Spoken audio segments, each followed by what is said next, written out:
Hey everybody, this is a quick video in case you have a Sony SRS-NB10 Neckband Speaker and you need to do a hard reset to the factory default settings on it. Now there are two main reasons you would want to do this. The first one is troubleshooting. If this speaker will not connect to Bluetooth, or if it's not pairing or syncing with your device, or if it keeps disconnecting, any kind of connectivity or functionality issues can very often be fixed with a hard reset.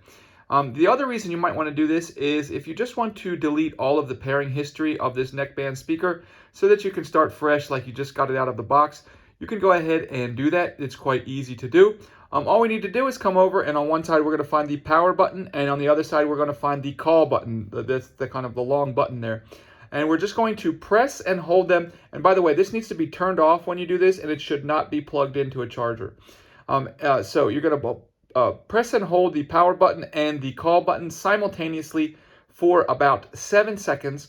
After about 7 seconds, you'll see the little indicator light will blink 4 times blue, indicating that the reset is complete.